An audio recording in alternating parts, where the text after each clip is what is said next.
to think about what 2020 did for me, right? Beginning of 2020 was a really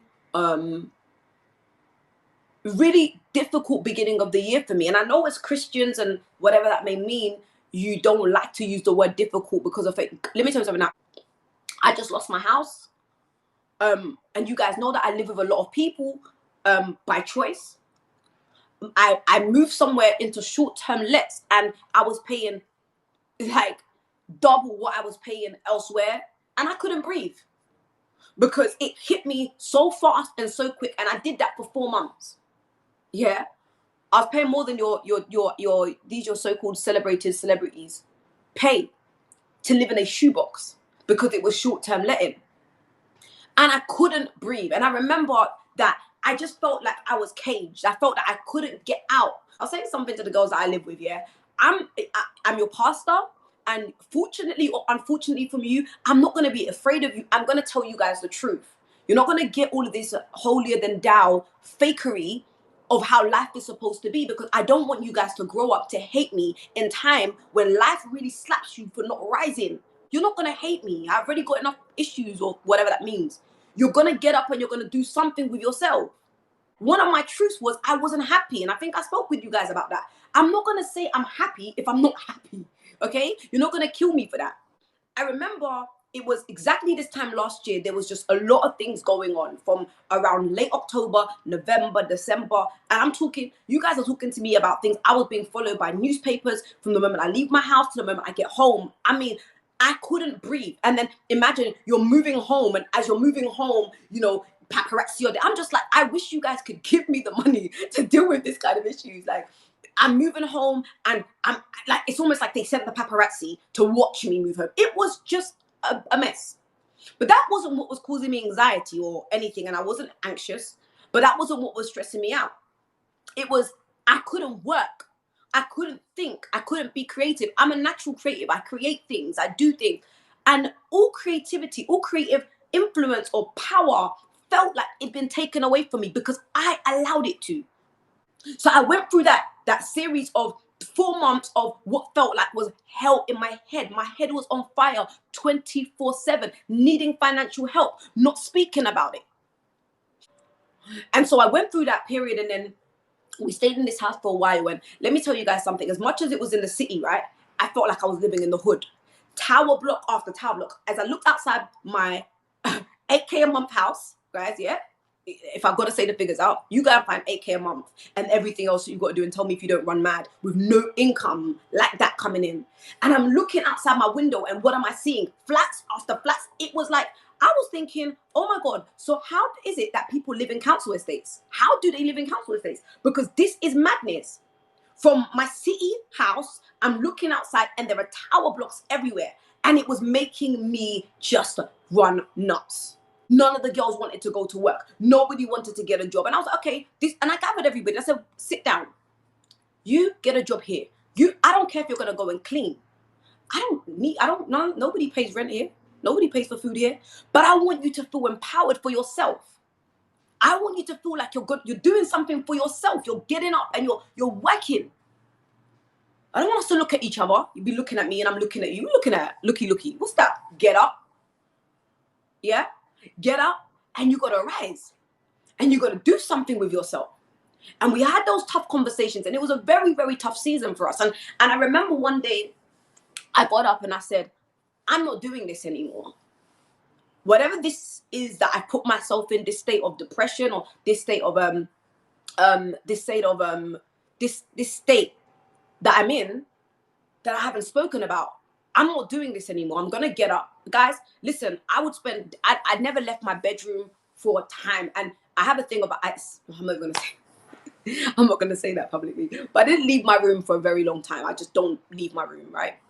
So I would sit there for hours and hours and hours and hours and hours, day in, day out. I only leave my room just to get food, come back and whatever. Maybe the girls will come and sit in with me, but I genuinely didn't leave my room. I just decided that day that I'm not going to be this person anymore. I'm not going to be this person anymore. If I want my life to change, I need to change the rules. I need to change the rules. Not the rules that the world have set.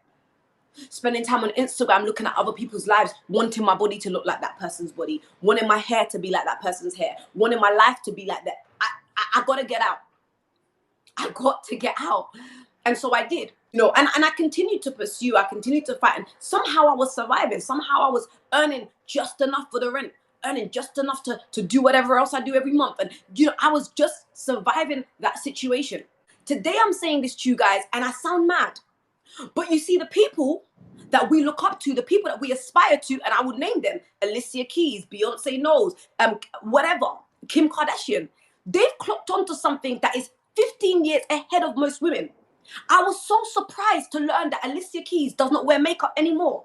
She doesn't wear weave anymore. She's saying, I'm not doing that. I'm not conforming to that pressure. People like Rihanna saying, I'm not making music anymore. But we are still striving for those things. I'm talking about making rules that fit for your lifestyle, your assignment. You know what you were born for. And I remember, as I said to you, what those 4 months were like for me. Between November 2019 to February 2020, I think were probably one of the most challenging seasons of my life. I had such a terrible attitude towards that whole season. I felt like I had I had no money. I had no time to think. And for me, that's the biggest luxury. Forget about money. Just when you're pressured, right? Or you might not even be pressured, you feel pressured.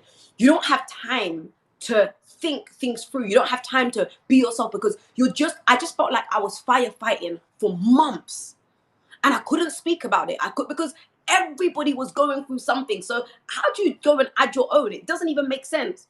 My dad was preaching time and time, and he was just going in and going in and going in. And some of the things he was saying, and I will never forget that day. He said that the Lord told him that I'm going to be very rich. Do you know what I responded in my heart? I was like, I need this to reflect in my bank account now.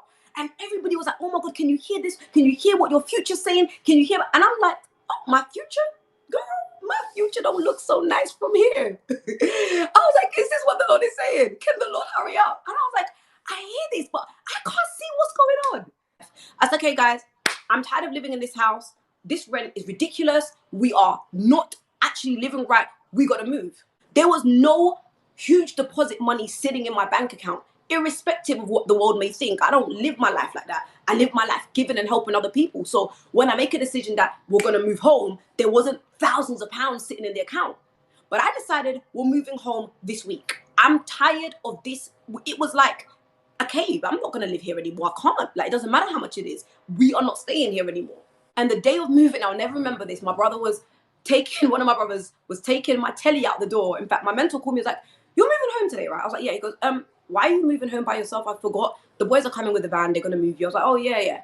I was in so much delusion that I even forgot the moving day. The girls were packing, but I just stayed in my room for so long.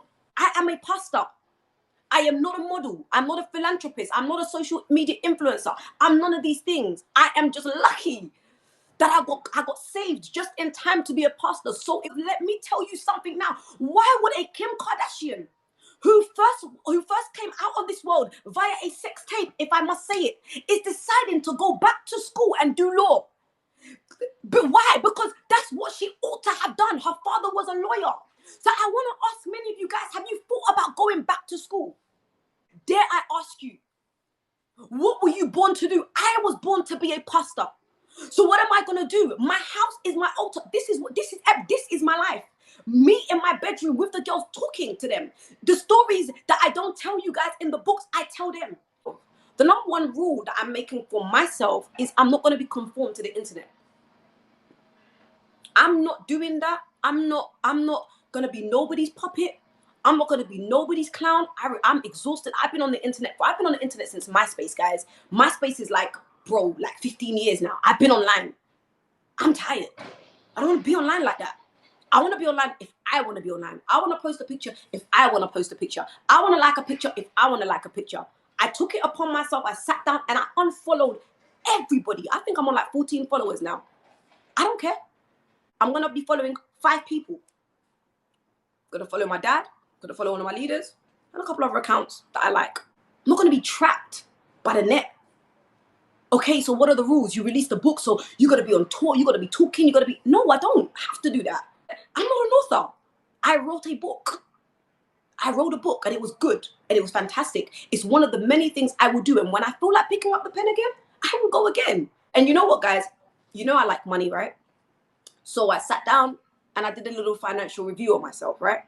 And I looked at the week that I was doing my book. I made no money. Zilch. I struggled to make money that week. And I just was thinking, actually, last week is that I'm probably never going to own a company.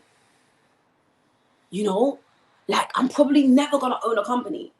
And I thought, on the grand scale of things, when you say something like that, it sounds like, oh my God, like how could you say that? That's like, you shouldn't speak like that. That's terrible. No, I'm probably never gonna, on paper, own a company. But I'm going to help loads of people make a lot of money. Part of new rules of 2021 is I'm really gonna just have fun. I'm just going to be happy. I'm going to have fun.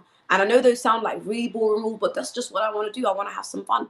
I want to be happy. And I want to be happy with less drama, and most of that drama is self-inflicted drama that we bring on ourselves.